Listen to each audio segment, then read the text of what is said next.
Hoy vamos a continuar con la historia de Esteban.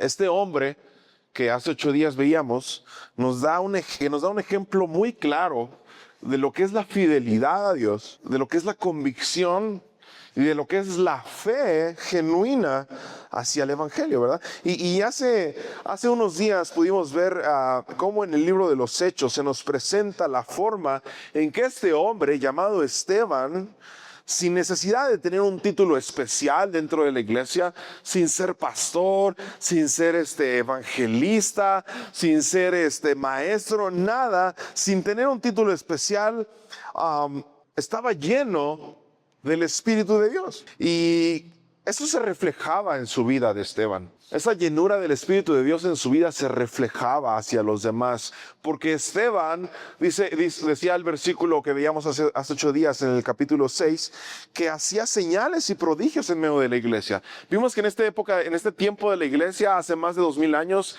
la iglesia estaba naciendo, la iglesia estaba creciendo, Jesús empezaba a hacerse notar por su nombre. Él ya no estaba entre los apóstoles, pero el mensaje de Jesús se propagaba y entonces Dios se manifestaba con milagros y señales, y entonces los apóstoles sanaban enfermos y los apóstoles hacían cosas sobrenaturales. Pero Esteban, sin un título especial, era un hombre más de la iglesia, reflejaba que estaba lleno de la presencia de Dios. ¿Y de qué manera? Bueno, pues lo mismo que lo metió en problemas: su sabiduría, su conocimiento de Dios. Eso era lo que lo metió en problemas. Un conocimiento que venía del Espíritu Santo. Porque dice la Biblia que unas personas quisieron discutir con Esteban y como no pudieron superar la sabiduría y la inteligencia espiritual que venía del Espíritu Santo de Esteban, no pudieron contra él. Dice que entonces esta gente sobornaron al pueblo y animaron a muchos otros más para acusar a Esteban de una falsedad, que era que había dicho una blasfemia contra el nombre de Dios y contra Moisés, ¿no? Entonces, la gente lo acusó con mentiras. Es algo normal que la gente te señale por tu fe, te diga que no es cierto. Es algo normal que la gente diga que el Dios en el que crees no existe. El rechazo es normal. Y la gente entonces acusa a Esteban por mentiras, dice que ha dicho blasfemias. Y hoy vamos a continuar con este momento tenso de la historia, después de que estas personas no pudieron ganarle la discusión y que provocaron todo un mitote, ¿verdad?, alrededor de Esteban. Y vamos a ver lo que hace Esteban después de estas acusaciones. Porque, hermanos, el mensaje de hoy es un panorama claro y extendido de algo bien importante. Y es lo siguiente: Dios está detrás de todo lo que la iglesia hace. Dios está detrás de todo lo que la iglesia hace. Y no solamente eso, Dios está detrás de todo esto que ha enfurecido a la gente. De todo esto de lo que la gente acusa a Esteban, de que Esteban ha hecho esto, y Esteban, ¿por qué? Porque les incomodó la sabiduría de Esteban, pero Dios estaba detrás de eso. Y lo que hace Esteban a continuación, sintetiza él, hace un resumen prácticamente de todo el Antiguo Testamento, en un solo sermón, en un solo diálogo. Y entonces Esteban, este mensaje nos lleva a entender, familia, que toda la historia de la humanidad, que toda la historia de la redención, que toda la historia desde el Génesis hasta la fecha, lo que le pasó a Jesús, el mensaje de los apóstoles, los milagros hechos por los apóstoles, el crecimiento de la iglesia, absolutamente todo es obra del Señor. Y yo le he titulado a esta reflexión, literalmente y textualmente, lo que dice el versículo número 50 del capítulo 7 de Hechos. ¿Acaso no soy yo quien hizo todo esto? ¿Acaso no soy yo quien hizo todo esto?, dice el Señor. Y vamos a ver, vamos a tratar de leer de una manera un poco rápida, apresurada, pero tratando de identificar lo que hay ahí en el texto. Voy a leer para ustedes del versículo 1 al 7 del capítulo 7. Entonces se quedan en que todos los que estaban ahí sentados en el concilio, alrededor de Esteban, acusándonos, diciendo: Esteban hizo esto, listo para condenarlo, para decirle: te vamos a matar por esto que acabas de hacer. Y Esteban está con un rostro de tranquilidad, de confianza, sabiendo que Dios está con él. Y viene a continuación. El sumo sacerdote le preguntó: ¿es verdad lo que se dice? Y Esteban respondió. Fíjense la intervención de Esteban, iglesia. Escúchenme, padres y hermanos. El Dios de la gloria, que se le apareció a nuestro padre Abraham mucho tiempo antes de que estuviera en Harán, cuando aún estaba en Mesopotamia, y le dijo: deja tu tierra y tu parentela y ven a la tierra que te voy a mostrar. Entonces Abraham dejó la tierra de los caldeos y se fue a vivir en Harán. Y cuando murió su padre, Dios lo trajo a esta tierra donde ustedes viven ahora. Y aunque no le dio siquiera un poco de terreno donde poner el pie, le prometió que esa tierra se la daría a su descendencia, a pesar de que él no tenía ningún hijo. También le dijo Dios que sus descendientes vivirían 400 años en otras tierras como extranjeros, y que allí los esclavizarían y los tratarían muy mal.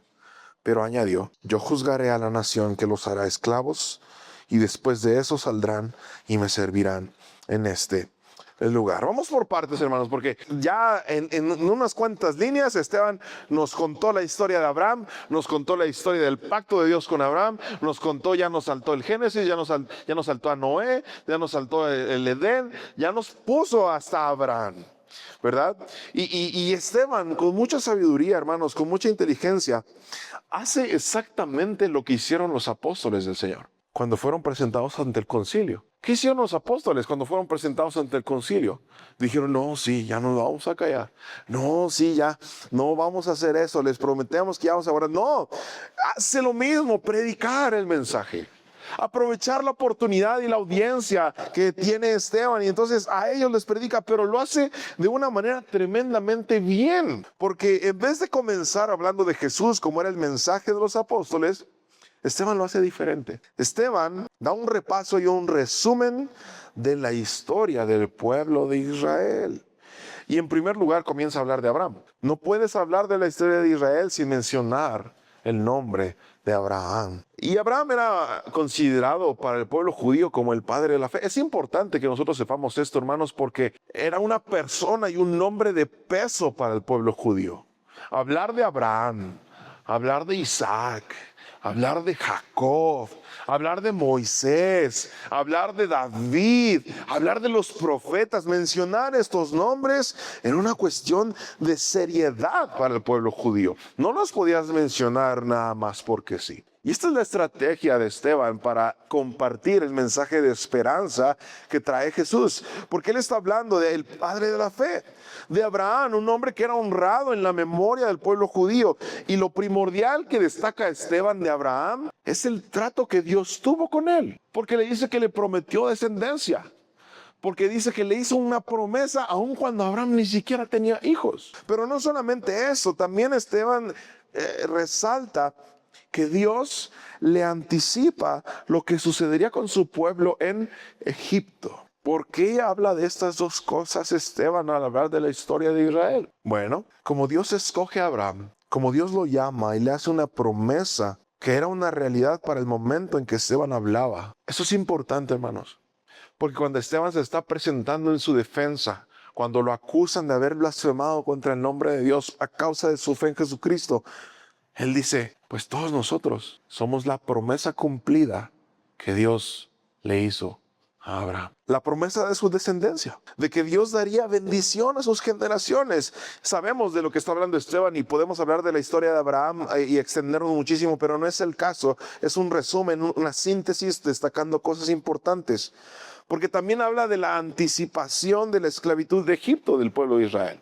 Mucho tiempo después de Abraham. Está este versículo número 7, donde Dios dice: yo juzgaré a la nación que los hará esclavos, y después de eso saldrán y me servirán en este lugar. Está hablando ¿de dónde? De Jerusalén. Está hablando de esa tierra, ese lugar especial que Dios escogió para que su pueblo fuera bendecido.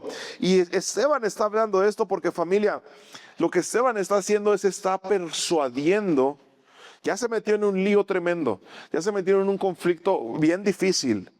No era cualquier cosa que te llevaran ante las autoridades y les tuvieras que dar explicación de lo que estás haciendo.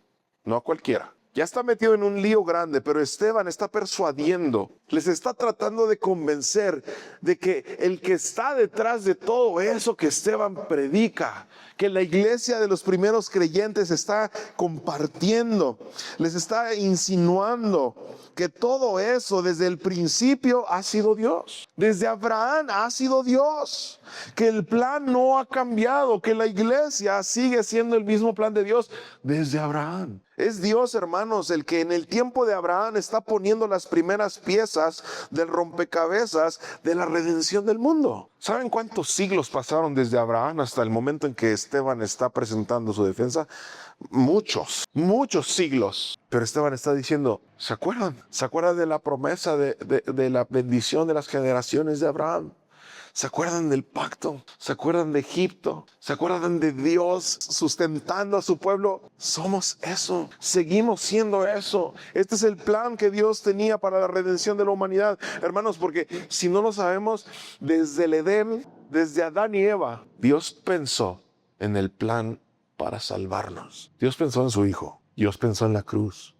Dios pensó en nosotros. Y Esteban está tratando de convencerles que desde que Dios trató con Abraham muchos siglos atrás, todo estaba apuntando hacia el mensaje que hoy Esteban predica, que es Jesucristo. Les dice, oigan, miren, dense cuenta, está apuntando hacia Jesucristo, hacia el mensaje que yo estoy predicando. Y continúa en el versículo número 8. Versículo 8. Luego le dio el pacto de la circuncisión, hablando con Abraham. Y Abraham fue padre de Isaac, y lo circuncidó al 8º día. Y el hijo de Isaac fue Jacob. Y Jacob fue el padre de los 12 patriarcas, de las 12 tribus de Israel. Pero ellos, por envidia, vendieron a José. ¿Vieron cómo nos está presentando un montón de personajes así, bien rapidísimo? Pero ellos vendieron a José, y él fue llevado a Egipto. Pero Dios estaba con él, con José. Así que lo libró de todos sus sufrimientos y le dio sabiduría para congraciarse ante el faraón. Todos conocemos la historia de José en Egipto, ¿verdad? Hay películas y mucho de eso. Lo congració ante el faraón, el rey de Egipto, quien lo nombró gobernador de su país y de su casa. Y en ese tiempo se desató una hambruna en toda la tierra de Egipto y de Canaán, que trajo un gran sufrimiento, y nuestros padres tampoco tenían que comer. Pero cuando Jacob supo que en Egipto había trigo, mandó por primera vez a nuestros padres a comprarlo. La segunda vez, José les reveló a sus hermanos quién era él. Esta historia tan fascinante, ¿verdad? Cuando José tiene este lugar de eminencia en la posición de la diestra de Faraón. Y entonces, pues ahora sus hermanos y su familia tienen que acercarse a José después de que lo hubieran vendido para poder tener alimento. Y entonces José lo recibe en la tierra de Egipto. Y dice, la segunda vez José les reveló a sus hermanos quién era él. Y el faraón llegó a saber de dónde provenía José. Luego José mandó que llevaran a Egipto a su padre Jacob y a toda su familia, que eran 75 personas. 75 personas. Los 12 hermanos, las 12 tribus, están siendo cuidadas de la hambruna, llevándolas a Egipto, porque Dios está detrás de todo esto. Y así fue como Jacob llegó a Egipto, donde murió. Y allí también murieron nuestros padres, pero luego sus restos fueron trasladados a Siquén y puestos en el sepulcro de Abraham, que Abraham había comprado a los hijos de Hamor. Cuando se fue acercando el tiempo de la promesa que Dios le hizo a Abraham, el pueblo creció y se multiplicó en Egipto. ¿En dónde? ¿En Jerusalén? No, en Egipto, en una tierra extraña. Y se multiplicó en Egipto hasta que subió al trono otro rey que no había conocido a José. Y este rey fue astuto y cruel con nuestro pueblo. Sigue Esteban hablando, familia, no perdamos de vista esta historia. Él maltrató a nuestros padres para que murieran sus niños y no se propagaran. Por ese tiempo nació Moisés, otro personaje más de la historia de la redención, un niño que agradó a Dios durante 3 meses lo criaron sus padres, pero cuando estaba en peligro de morir, La hija de Faraón lo recogió y lo crió como a su propio hijo. Lo educó en la sabiduría de los egipcios y él llegó a tener poder por sus conocimientos y por lo que hacía. Es Dios quien está detrás de todo esto, iglesia. Moisés así lo hizo. Perdón, en el versículo 23, cuando Moisés cumplió 40 años, sintió deseos de visitar a sus hermanos israelitas, y así lo hizo. Pero al ver que un egipcio maltrataba a uno de ellos, hirió al egipcio para vengar el maltrato a su hermano. Moisés creía que los israelitas sabían que Dios los liberaría por medio de él, pero ellos no lo entendieron así. Al día siguiente vio que unos de ellos reñían. Y queriendo ponerlos en paz, él dijo: ustedes son hermanos, ¿por qué se maltratan? Pero uno de ellos le dijo: ¿y quién te ha nombrado nuestro gobernador y juez? ¿Acaso quieres matarme como lo hiciste ayer con el egipcio? Y al oír esto, Moisés huyó a la tierra de Madián y allí vivió como extranjero y se casó y tuvo 2 hijos. Y después de 40 años, un ángel se le apareció en el desierto del monte Sinaí entre las llamas de una zarza que ardía. Y Moisés se quedó maravillado de esa visión y se acercó para observar bien. Y entonces oyó la voz del Señor que le decía: yo soy el Dios de tus padres. Soy el Dios de Abraham, de Isaac, de Jacob. Y Moisés temblaba de miedo y no se atrevía a mirar, pero el Señor añadió: descálzate los pies porque estás pisando un lugar sagrado. He estado viendo la aflicción que sufre mi pueblo en Egipto y sé cómo gime. Por eso he venido a librarlos. Prepárate porque voy a enviarte a Egipto. Y sigue hablando Esteban. A este Moisés, a quien los israelitas rechazaron al preguntarle: ¿quién te ha nombrado nuestro gobernador y juez? Fue a quien Dios mismo envió como gobernador y libertador por medio del ángel que se le apareció en la zarza. Y Moisés liberó a los israelitas al realizar durante 40 años prodigios y señales en Egipto, en el Mar Rojo y en el desierto. Y fue este mismo Moisés quien dijo a los israelitas: Dios hará que surja entre los hermanos de ustedes un profeta como me hizo surgir a mí. Este es el mismo Moisés que estuvo en el desierto con todo el pueblo y con nuestros padres, y que en el monte Sinaí les comunicaba lo que el ángel le decía. Fue él quien recibió las palabras de vida que debía comunicarnos. Pero nuestros padres no quisieron obedecerlo. Al contrario, lo rechazaron porque en su corazón querían volver a Egipto. Y por eso le dijeron a Aarón: haz unos dioses que nos guíen, porque no sabemos qué le sucedió a Moisés, el que nos sacó de Egipto. Y fue así como se hicieron un ídolo con forma de becerro, y a la hechura de sus manos le ofrecieron sacrificios y le hicieron fiesta. Entonces Dios se apartó de ellos y los entregó a rendir culto a los astros que veían en el cielo. Y así está escrito en el libro de los profetas: israelitas, ¿acaso en el desierto me ofrecieron ofrendas y sacrificios durante 40 años? Lejos de eso, llevaron el tabernáculo de Moloc y la estrella de su dios Refán. Esas fueron las imágenes que se hicieron para adorarlas. Por eso los llevaré más allá de Babilonia. Nuestros padres tuvieron en el desierto el tabernáculo del testimonio que Dios mismo ordenó cuando le dijo a Moisés que lo hiciera conforme al modelo que le había mostrado. Y ellos lo recibieron y lo introdujeron con Josué. Otro personaje más. El otro era José, este es Josué. Cuando tomaron posesión de la tierra de las naciones a las que Dios arrojó de la presencia de nuestros padres. Y el tabernáculo estuvo con ellos hasta los días ¿de quién? De David. Nos ahorró miles de versículos, Esteban, hermanos. En Génesis ya leímos hasta primero y segundo de Crónicas, ya leímos hasta el templo, ya estamos hasta David. Dios obra de maneras que no esperamos, familia. Dios trabaja de maneras que nosotros no esperamos. Y la historia de José es ese punto de transición donde Dios continúa llevando a su pueblo con fidelidad y con cuidado, a pesar de que los planes no parecían venir de Dios. ¿Ustedes creen que José, cuando fue vendido por sus hermanos, dijo: esto viene de ti, Señor, esto es un plan tuyo? No. ¿Ustedes creen que cuando Jacob y su familia pasaron la hambruna dijeron: ay, qué padrísimo, esto viene de parte del Señor? No. ¿Ustedes creen que cuando Moisés tuvo que huir de Egipto por haber asesinado al Egipto, dijo: esto es parte de tu plan, Señor, gracias? No. Sin embargo, Dios estaba detrás de todo eso. Pero vemos el mismo corazón de un pueblo necio, porque en Egipto, en el desierto, un pueblo que estaba hundido en la queja, un pueblo que era necio, un pueblo que decía, ay Moisés, ¿por qué no nos das carne mejor en vez de estas obleitas? ¿Por qué mejor nos das esto? Ay, mejor nos regresamos a Egipto a ser esclavos allá. Y ay Moisés, y entonces Moisés, es que Aarón, ayúdame, échame la mano. Y a los líderes, vamos a hacer esto. Y Moisés enojado golpea la piedra y órale, tomen agua hasta que se llenen. Pero Dios está detrás de todo eso. El pueblo hebreo en Egipto buscaba la libertad a su manera. Ellos estaban cansados de Egipto, estaban cansados de Faraón, y por eso Moisés dijo, vámonos.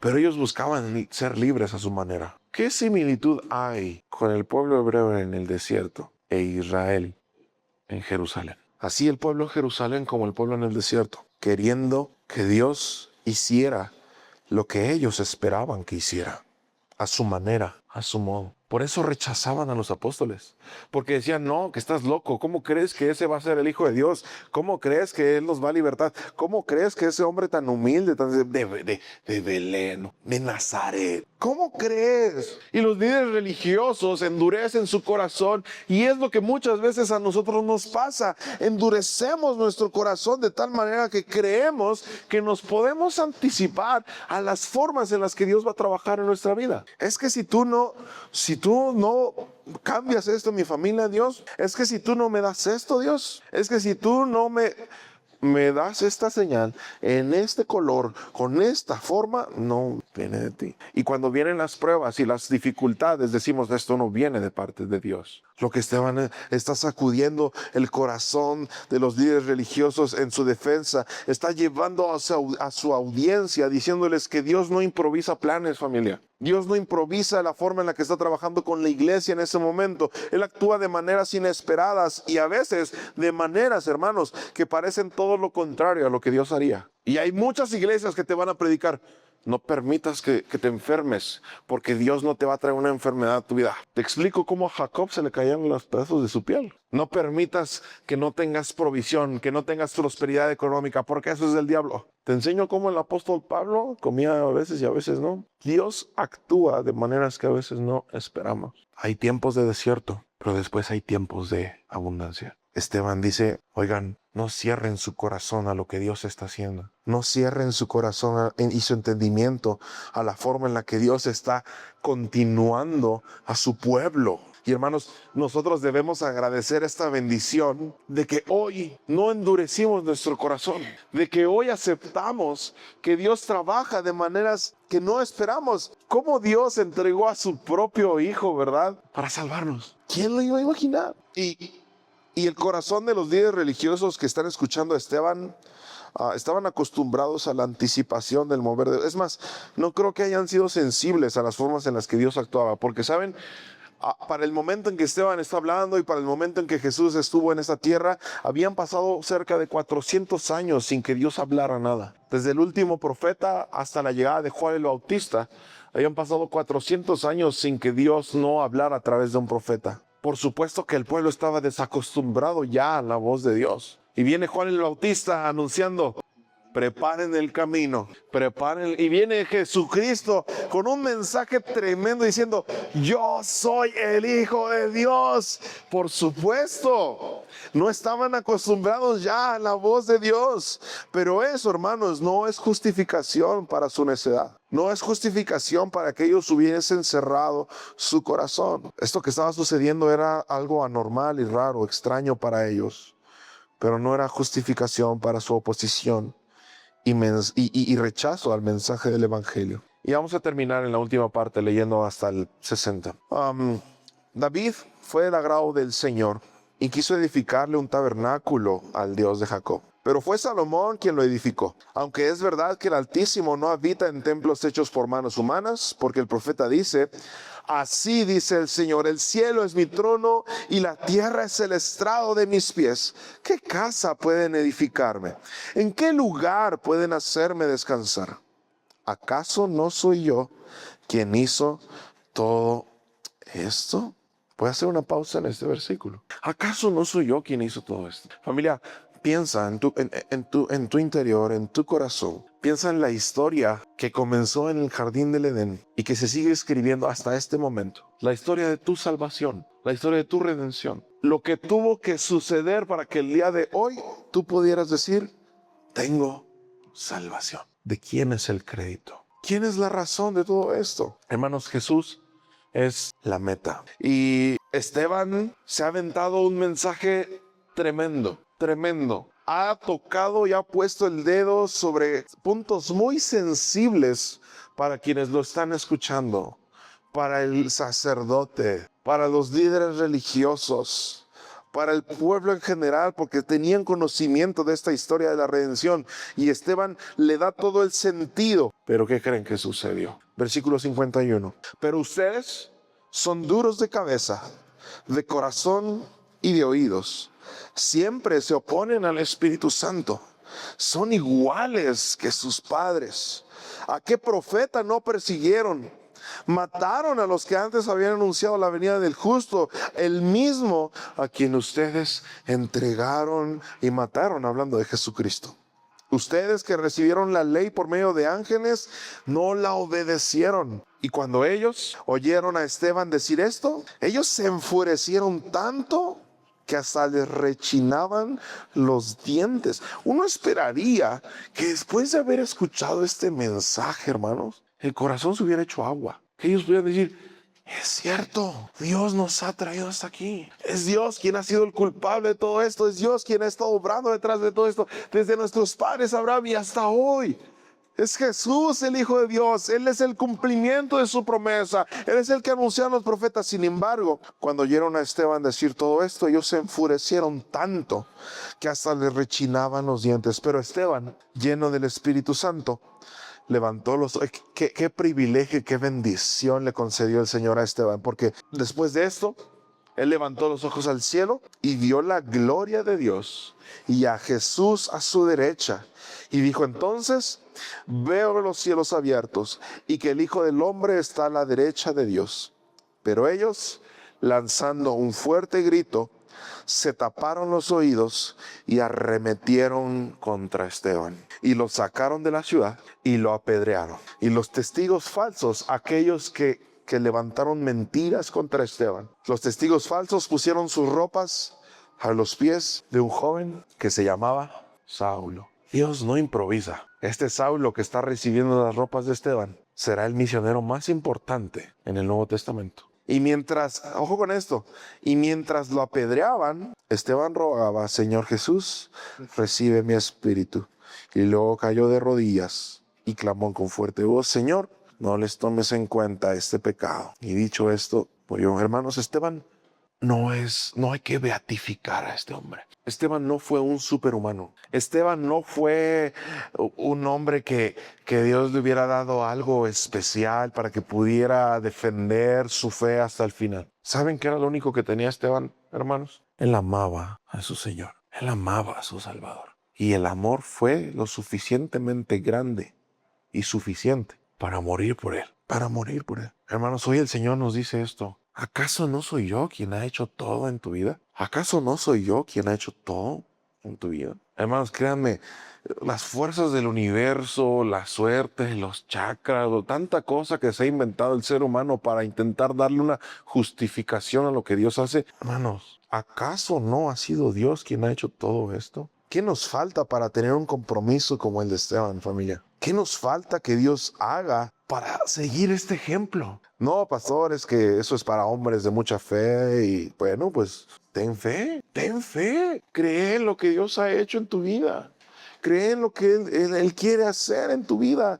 Créanme, familia, la cristiandad, la fe en Jesucristo es sencilla. Si quieres llamarle religión, la religión en Jesús es sencilla porque Él no te pide nada más que una sola cosa: creer. Ese es el Evangelio. Ese es Esteban. Créanme, familia, que después del mensaje de Esteban, si estos hombres que lo estaban escuchando, que les habían acusado, entendieran que ellos no tenían que hacer nada más que creer. Y preparémonos, hermanos, porque lo que viene a continuación, si la iglesia estaba creciendo por 2, ahora va a crecer la 5ª, 6ª, 7ª potencia. La iglesia va a empezar a crecer. Y una vez más, el que triunfa es el Señor. Esteban murió, Esteban entregó su vida a causa de su fe. Pero créanme, hermanos, hizo honra a su nombre. Él recibió su corona. Vamos a orar. Señor, gracias por tu palabra este día, porque nos has enseñado, nos has ministrado, porque nos has dado algo nuevo. Que nos des esto, Señor, es una responsabilidad, porque saliendo de este lugar tenemos que abrazarlo, tenemos que vivirlo, porque tú no vienes a imponer nada a nuestras vidas. Tú nos haces una invitación, Señor, a vivir de acuerdo a tu palabra. No pretendemos ser fanáticos ni religiosos, Señor. No pretendemos ser perfectos y creernos superiores a los demás, Señor. Pretendemos ser como Esteban, que con humildad comparte este mensaje y dice, solamente es necesario que crean que es Dios quien está trabajando en nuestras vidas, que eres tú, Señor, el que está moviendo cada pieza para que nosotros nos acerquemos cada vez más a ti. Perdón, Señor, si no te hemos dado el crédito por algo en la historia de nuestra vida. Si hemos creído que ha sido por nuestras capacidades humanas, toda la gloria es para ti, Señor. Todo el reconocimiento es para ti. Y Padre, una vez más, gracias. Gracias porque tenemos este privilegio, Señor, de que nos escuchas y de que respondes a nuestra vida a lo largo de toda esta semana. Yo sé que tú vas a responder oraciones, que tú vas a manifestarte en nuestras vidas, Señor, que tú vas a proveernos, que tú vas a estar ahí, Señor, acompañándonos en la tristeza, en los momentos difíciles. Pero Padre, yo te pido encarecidamente que nos des ese Espíritu Santo que desborde nuestro corazón, Señor, para que todo lo que hagamos, todo lo que digamos, todo lo que pensemos, Señor, sea agradable delante de ti. Que ayudemos, que acompañemos, Señor, que consolemos, que atendamos necesidades de nuestro prójimo también. Te lo pedimos, Padre. Gracias por este día, gracias por cada familia que estuvo aquí en Casa de Gracia, por quienes nos acompañan por segunda, tercera, primera ocasión, Señor. Gracias porque yo sé que no han sido mis palabras, sino ha sido lo que tú has estado hablando a su corazón, a su pensamiento, y lo que tú vas a seguir hablando después también. Gracias por este tiempo. Gracias por este día que nos has regalado. Permítenos también volver a casa, disfrutar de este día de descanso, de reposo en tu presencia, salir a comer, ver a nuestra familia, Señor, descansar, disfrutar de este día que nos regalas. En el nombre de Jesús te lo pedimos. Amén.